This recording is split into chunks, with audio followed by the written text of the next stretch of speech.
This morning, the political world woke up and were told a tale of two polls.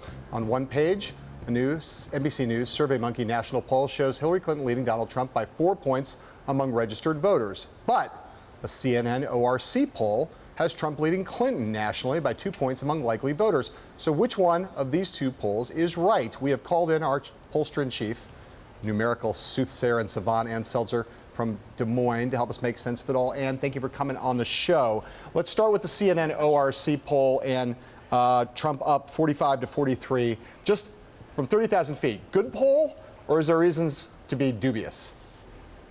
You know, there are about a dozen polls that pollsters take a look at in our community and say, well, this is one of the ones I pay attention to. And the CNN ORC poll is definitely one of them. But you have to sort of take a look and say, what has changed so dramatically since their last poll? And are there things that sort of are questionable about this one? And we've talked about this before, but always good, particularly during this transition period. We're talking about likely versus registered. Trump has consistently done better in surveys of likely voters rather than registered voters. This not surprising that one where he's ahead is likely. Why, to repeat, why does Trump do better with likely voters than registered voters? Well, this is the thing that is so important, and this poll shows us both ways, that Clinton does better with registers and Trump does better with likely voters. There's about a 10-point gap in the population. That is, about 10% of the population are registered to vote but do not vote. And demographically, that group tends to be younger, that group tends to be urban, that group tends to be lower income. That group, all of those things tilt Democratic. So if you're suddenly extracting those unlikely voters out of your universe, things are going to tilt more Republican. And we see that exactly playing out in this poll. So, Ann, the Clinton campaign says that Republicans are overrepresented in this poll sample. It is the case that in this poll sample, it projects the electorate at 32% Republican, 28% Democrat. That's pretty far out of line with the actual results in 2008 and 2012. So how does that happen? Why does that happen? And is that give credence to the claim the Clinton campaign is making about not paying attention to this poll?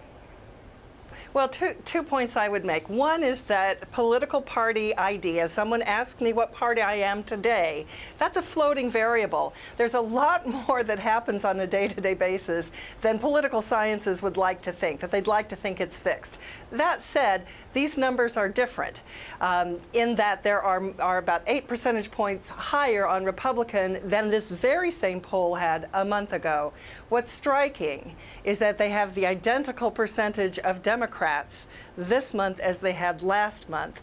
So where the Republican advantage has grown is out of independents, who are now lower in this poll. They were higher before. Now, Trump has a 20-point lead among independents. So you have to wonder, if you actually did mess around with party ID, how much effect that would end up having on the bottom line. And where has Trump gained, besides the fact that independents make up a larger part of the poll? Where has Trump gained? Which groups cause him in this poll to be better off?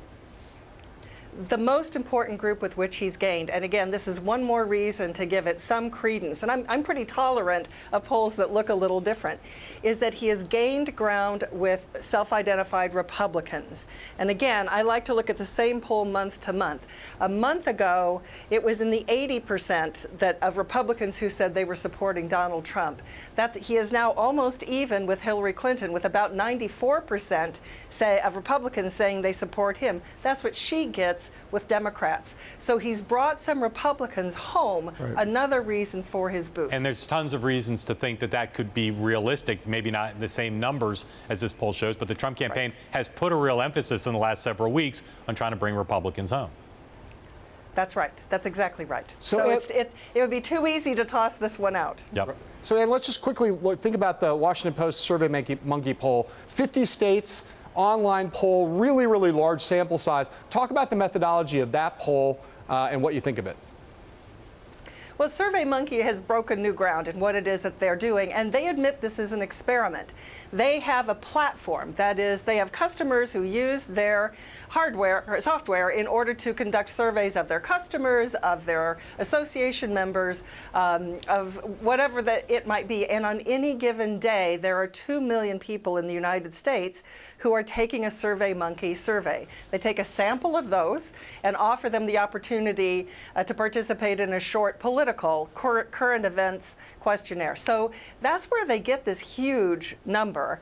And as you can imagine, on a national basis, it's easier to balance things out in terms of the way things are going to look compared to what we know registered voters to look like, for example. Harder on a state-by-state basis.